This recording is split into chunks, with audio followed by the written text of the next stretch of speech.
On sait que l'expérience client, c'est le nouveau champ de bataille en business.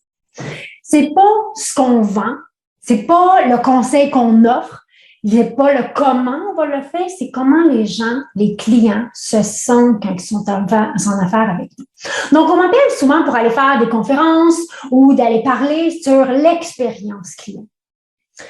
Mais il y a une équation à l'expérience client. Okay?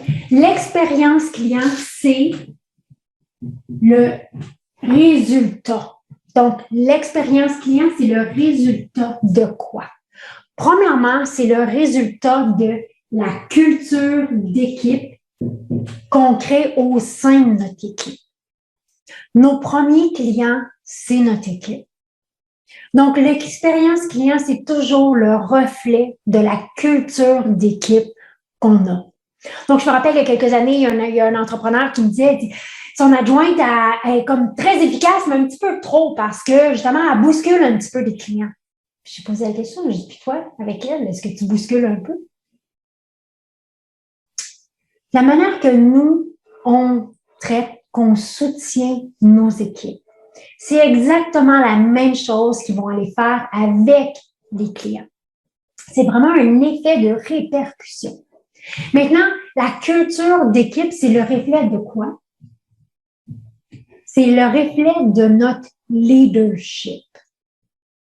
Donc, comment moi, je suis comme leader auprès de mon équipe? Comment moi, je suis leader auprès des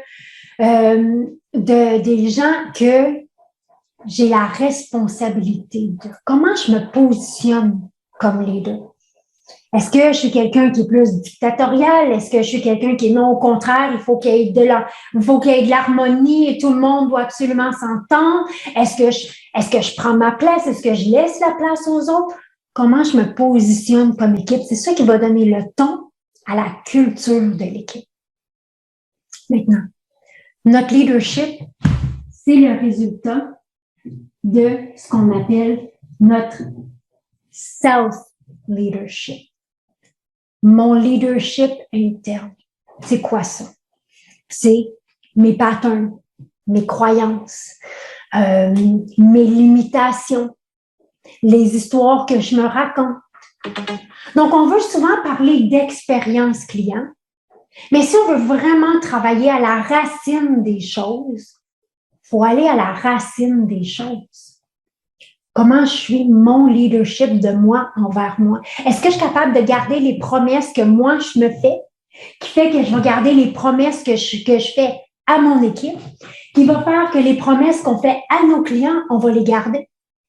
Si moi, je me dis, je vais commencer à m'entraîner puis je ne m'entraîne pas, je ne garde pas mes promesses envers moi-même, garantis que je ne garderai pas les promesses envers mon équipe, garantis qu'on ne gardera pas nos promesses envers nos clients. C'est une répercussion un sur l'autre. Donc, vous voulez travailler sur l'expérience client. Commençons en premier à travailler sur notre self-leadership, notre leadership de nous, notre conscience de soi, de nous. Parce que l'équation de l'expérience client, c'est un bloc qui impacte un autre bloc, qui impacte un autre bloc, qui impacte un autre bloc. Un coup qu'on catch ça, un coup qu'on réalise ça, c'est là qu'on voit que dans la vie, tout est possible. Merci d'être ici semaine après semaine, puis nous, on se voit mardi prochain.